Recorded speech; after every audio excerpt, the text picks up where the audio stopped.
Mr. President, it's the end of the week here, a Thursday at least, on the Senate floor, and it's that time of the week that I usually come down and talk about somebody who is making my state such a great place to live in, somebody who's doing great things for their community, somebody I refer to as a group or individuals as our Alaskan of the week. So this is kind of exciting.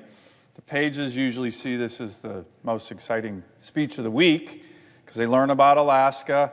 So this is our first Alaskan of the week of the year. I'm sure the presiding officer is even excited about that. It's actually the first one of the whole decade. So stand by. Now, usually I give these speeches and talk a little bit about an update about what's going on in Alaska. I just spent a glorious holiday, New Year's, Christmas, in Anchorage and Fairbanks over the last couple of weeks. We pass the winter solstice, so that's the shortest day of the year. Now, it might not feel like that in Alaska, but actually the days are getting longer, getting more sunlight, but the cold has hit. Winter has come.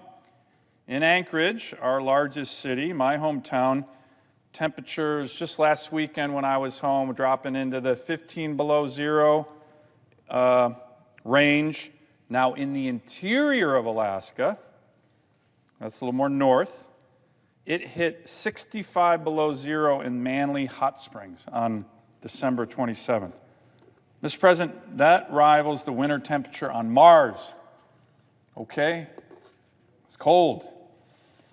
I was in Fairbanks, that's part of the interior, beautiful Fairbanks, where it's been about close to 40 below last couple weeks. I went out and took a run. Not sure I realized it was that cold. It was only about 20 below on my run. It was kind of cold, but still a nice run. We got a lot of folks who get out and enjoy the beautiful winter, beautiful temperatures. I mentioned in the interior, the school in the elementary school in Nenana, they recently posted that they were going to cancel school if it hit 55 below zero. So these are tough people, especially having just witnessed Washington, D.C. close the whole darn city because they got a half-inch of snow. But I'm digressing here. But we live in extremes in Alaska, but for many of us, that's exactly why we live in Alaska. Toughing out these extreme temperatures together certainly makes us closer, brings communities together, makes people rely on each other. We're a huge state geographically, but a small, tight-knit state in terms of population. And we get through things like these tough winters, really cold winters, by gathering together in small and large places all across the state. Places of warmth, particularly when it's cold outside. So, Mr. President, today I would like to recognize an Alaskan couple who has provided one of those places of warmth for the community of Talkeetna and the surrounding areas. Talkeetna is about 100 miles north of Anchorage. It's a must-visit stop when you come to Alaska. Why? Well, it's absolutely beautiful.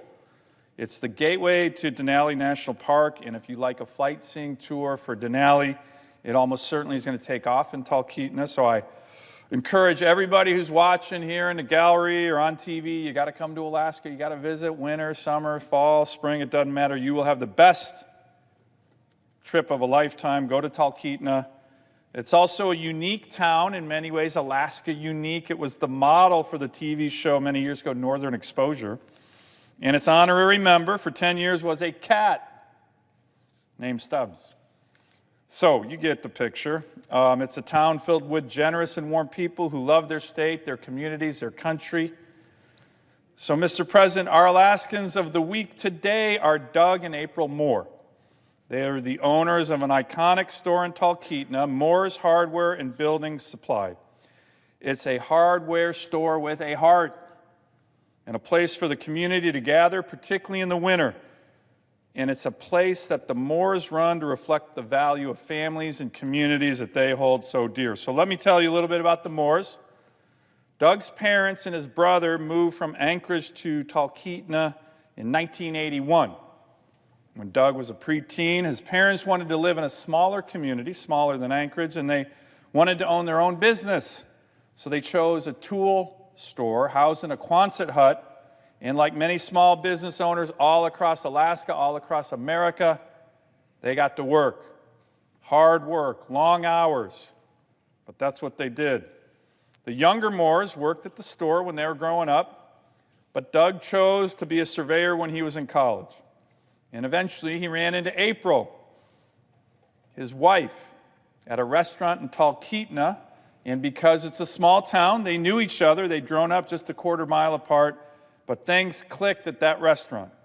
After they got married, Doug and April decided that they wanted to run the family business, the hardware store, and they wanted it to stay in the family.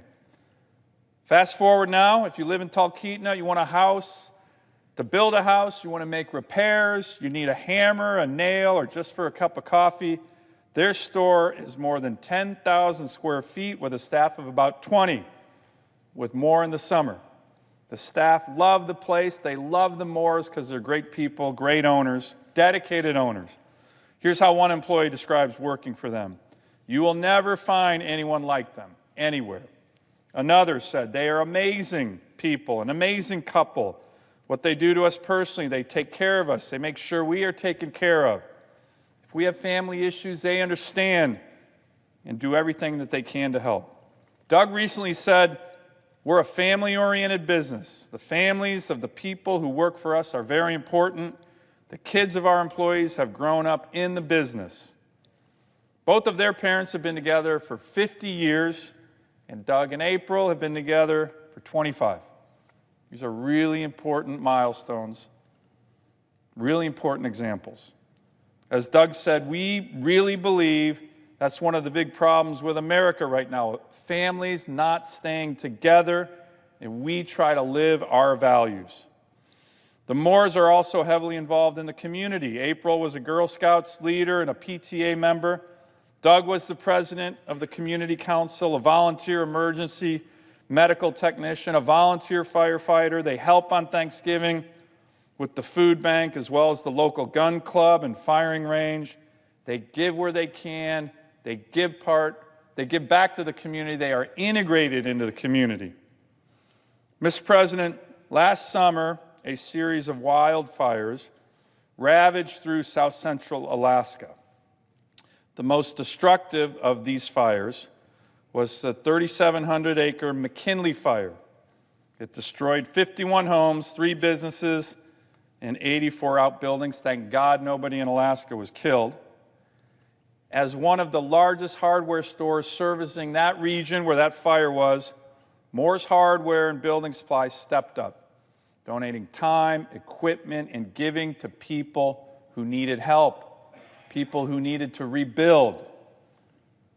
We often talk about how small businesses are the backbone of our country's economy.